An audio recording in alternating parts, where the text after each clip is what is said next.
বিসমিল্লাহির রহমানির রহিম। আসসালামু আলাইকুম ওয়া রাহমাতুল্লাহি ওয়া বারাকাতুহু।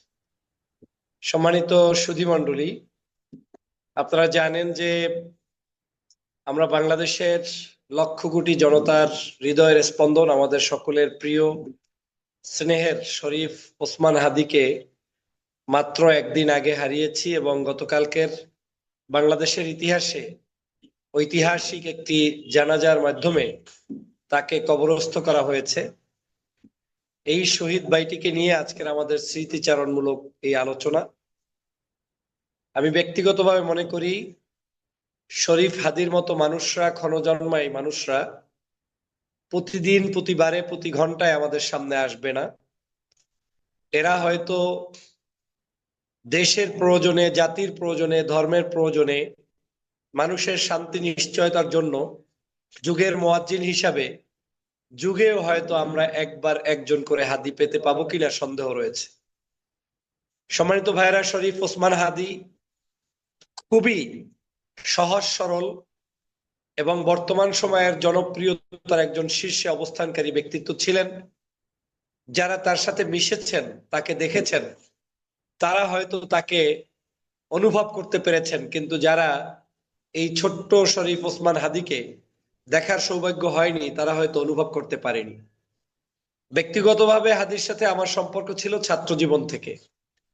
আমি যখন সম্ভবত ক্লাস 9-10-এ পড়ি, তখন তিনি ক্লাস 4-এর স্টুডেন্ট বা 5-এর স্টুডেন্ট। সেই সময়ই আমার ব্যক্তিগতভাবে আমার সাথে তার চলাফেরা ছিল। ছোট ভাই হিসেবে তিনি আসতেন, রুমের সামনে থেকে হেঁটে যেতেন। মাঝে মাঝে কিছু বক্তব্য আমি তাকে লিখে দিয়েছি, এটা আজও আমার মনে পড়ে।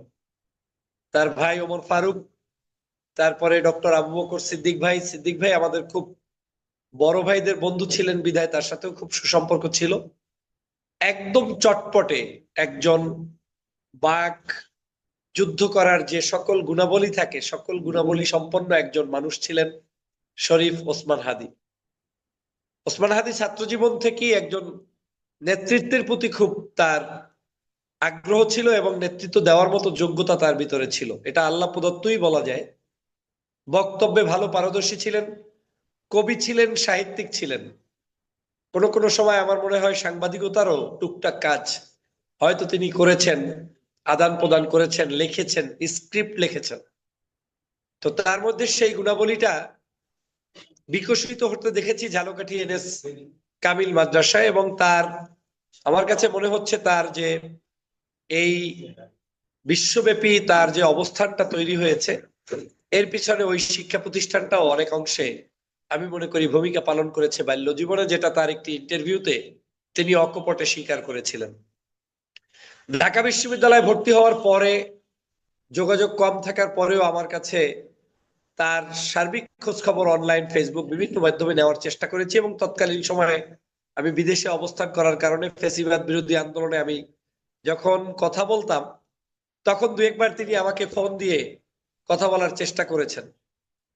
তো ফোনগুলোর মধ্যে সবসময় একটা কথা বলতেন যে, ভাইয়া আপনি কিভাবে ফ্যাসিবাদের বিরুদ্ধে লড়াই করে যাচ্ছেন, আপনি তো দেশে আসতে পারবেন না এবং দেশে আপনাকে আসলে গুম করা হবে। এই স্মৃতিগুলো আজকে শুধু ভাসছে, আমি সে কারণেই স্মৃতিটা আপনাদের সামনে বললাম। শরীফ ওসমান হাদির সবচেয়ে আমার কাছে কষ্টের যে জায়গাটা, তিনি 5ই আগস্টের পরে সম্ভবত একবার তার সাথে আমার 40 মিনিটের ঊর্ধ্বে একবার কথা হয়েছিল। আমি তাকে তৎকালীন সময় একটি পরামর্শ দিয়েছিলাম যে, ওসমান হাদি, বাংলাদেশের রাজনৈতিক প্রেক্ষাপট সার্বিক বিবেচনায় তোমার একজন অভিভাবক দরকার। তুমি যে কোনো রাজনৈতিক আদর্শের ব্যক্তিত্ববান করে একজন সিনিয়র রাজনৈতিক নেতার পরামর্শে সামনের পথগুলো যদি এগিয়ে নেওয়া যায়, তাহলে তোমার মতো ওসমান হাদিকে আমরা যুগে যুগে দেশের কল্যাণে, মানবতার কল্যাণে ব্যবহার করতে পারবো।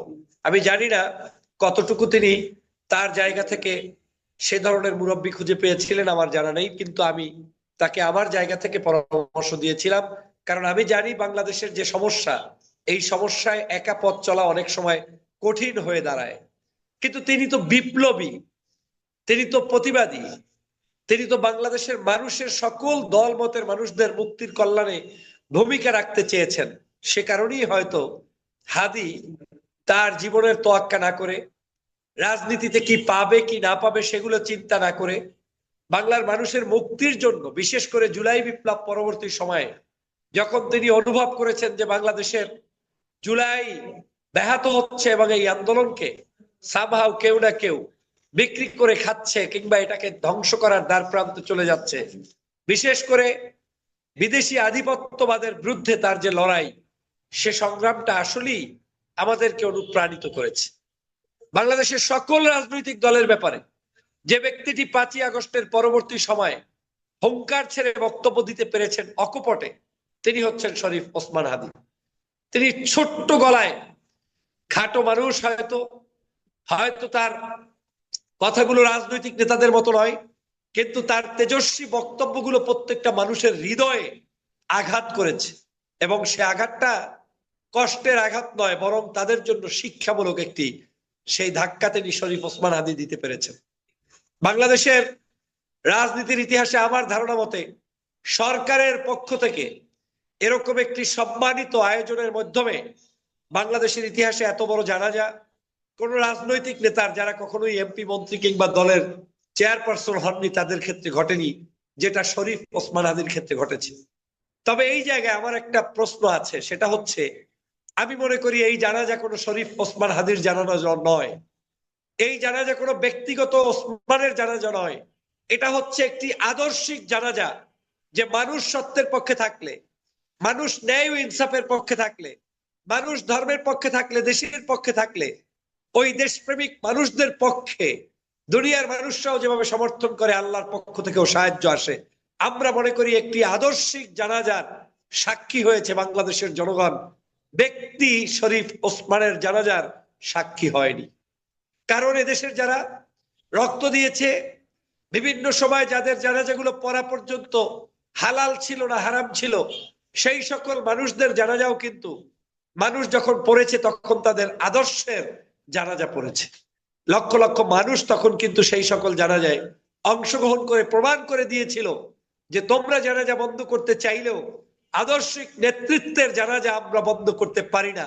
সে কারণে শত শত গায়েবানা জানাজা পর্যন্ত পূর্ববর্তী ব্যক্তিবর্গের বিভিন্ন সময়ে ঘটেছে। আমি সে কারণে মনে করি শরীফ ওসমান হাদী আমাদের একটি চেতনার নাম। কবি কাজী নজরুল ইসলামের পাশে তাকে সমাহিত করার মাধ্যমে প্রমাণ হয়েছে নজরুলরা ক্ষণে ক্ষণে যখন আসবে, নজরুলদের সেই চেতনায় যারা থাকবে তারাই একমাত্র নজরুলদের সেই চিন্তা আদর্শ মানুষের কাছে বিস্তার করতে পারবে এবং তারা নজরুলের মতোই সম্মানিত হবেন। হয়তো কবি কাজী নজরুল ইসলাম আমাদের একজন বিদ্রোহী কবি ছিলেন, তিনি আমাদের মাঝ থেকে চলে গিয়েছেন। সেই বিদ্রোহের দাবানল জ্বালিয়ে রেখে আবার সেই বিদ্রোহকে লালন করে আমাদের কাছ থেকে বিদায় নিয়েছেন শরীফ ওসমান হাদী, যিনি আবার নজরুলের পাশেই শায়িত হয়েছেন। হতে পারে অনেকের বিষোদ্গার, হতে পারে অনেকের হিংসে, হতে পারে অনেকের কি যোগ্যতা তার, ওখানে কেন শুইবেন, কিন্তু আজ প্রমাণ হয়েছে শরীফ ওসমান হাদী ওই জায়গায় নজরুলের সত্যিকার উত্তরসূরি, যার ওই জায়গায় অবস্থান করার কথা ছিল। আল্লাহ হয়তো শহীদের দোয়া কবুল করেছেন। তিনি তার জীবদ্দশায় বলেছেন, আমার মৃত্যুটা যেন একটা গুলির, একটা বুলেট আসলো রাজপথে, আমি হাঁটছি, মিছিল করছি কোন একটি প্রতিবাদের অংশ হিসাবে, সেই জায়গায় হঠাৎ একটা বুলেট আমার সামনে আসবে, আর সেই গ্লোরি যে মুহূর্তটা, সেই মুহূর্তটা তিনি চেয়েছেন যে মানুষ তাকে স্মরণ করবে। আসলেই তাই হয়েছে। শুধু তাই নয়, শরীফ ওসমান হাদীকে আমাদের এই বাংলাদেশের মানুষের কাছে মনে রাখার জন্য আল্লাহ হয়তো প্ল্যানিং ভাবে এই যে একটি মর্তবা তাকে দেওয়ার জন্য বাংলাদেশ থেকে তাকে যেভাবে সম্মানিত করে বিদেশের মাটিতে চিকিৎসার জন্য নেওয়া হয়েছে, সেখান থেকে রাজকীয় ভাবে তিনি বাংলার মাটিতে পদার্পণ করলেন, আবার রাজকীয় সংবর্ধনার মধ্য দিয়ে তার বিচার আজকের জানাজা হয়েছে এবং তারকে কবরস্থ করা হয়েছে। বাংলাদেশের প্রধান উপদেষ্টা থেকে শুরু করে রাষ্ট্রের সমস্ত সর্বোচ্চ ব্যক্তিবর্গ, রাজনৈতিক দলের শীর্ষস্থানীয় নেতৃবৃন্দ, লক্ষ লক্ষ ভক্ত অনুরক্তদের অশ্রু জলে বিষাক্ত হয়ে সেখান থেকে বিসর্জনের মাধ্যমে আজকের শরীফ ওসমান হাদীর বিদায় হয়েছে। এই যে 7টা দিন যারা ওসমান হাদীকে ব্যক্তি হাদী হিসাবেও চিনত না, তারা গত 7 দিনে ওসমান হাদীর গত 1 বছরের কর্মজীবনের সকল ভিডিওগুলো দেখেছে, প্রচার হয়েছে, সারা বাংলাদেশের যে মানুষটি ওসমান হাদিকে জানতো না চিনতো না, তারাও গত এক সপ্তাহের ব্যবধানে ওসমানকে সমগ্র অলিতে গলিতে আমরা চিনতে বাধ্য হয়েছি। মহান রবের কি ইচ্ছা আছে আমার জানা নেই। আমার তো মনে হচ্ছে বাংলাদেশের মহা বিপ্লব এবং প্রলয়ঙ্কারী ঐতিহাসিক একটি অপেক্ষা করছে নতুন কোন সূর্য উদয়ের। সেই সূর্য উদয়ের জন্য হয়তো কোন কোন ব্যক্তিকে আল্লাহ কবুল করে রেখেছেন শহীদের তামান্না মর্যাদা দিয়ে,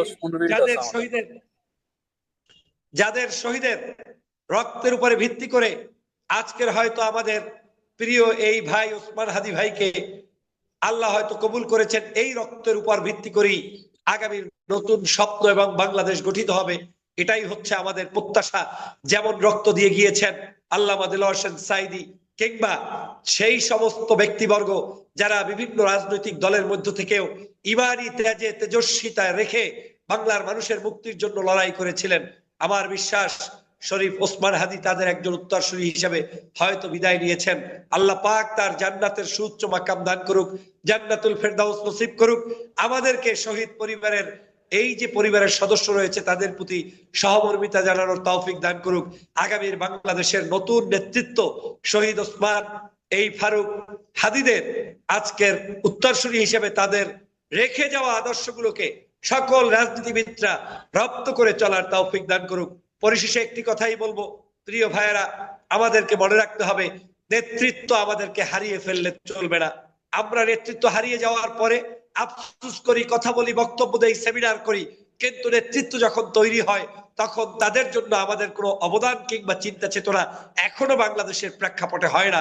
আমাদের উচিত আমাদের কণ্ঠ যারা দেশের জন্য, দশের জন্য, ধর্মের জন্য করবে, সে আমার ভিন্ন আদর্শের হলেও, ভিন্ন দলের হলেও তার পিছনে আমার নিজস্ব পলিসি ইনভেস্ট করা, মেকানিজম, সকল প্রকার তথ্য উপাত্ত আমাদেরকে জেনে তাদের পাশে থাকা এবং প্রয়োজনে বাংলাদেশে এমন কোন একটি বেসরকারি স্বাধীন প্রতিষ্ঠান হওয়া দরকার যারা শুধু এই ধরনের নেতৃত্ব তৈরি করার জন্য তাদের পক্ষ থেকে মেধা, মনন সবকিছু ইনভেস্ট করে তাদেরকে তৈরি করবে এবং তাদেরকেই বাংলাদেশের স্বাধীনতা রক্ষার জন্য বিভিন্ন জায়গায় সেট করবে।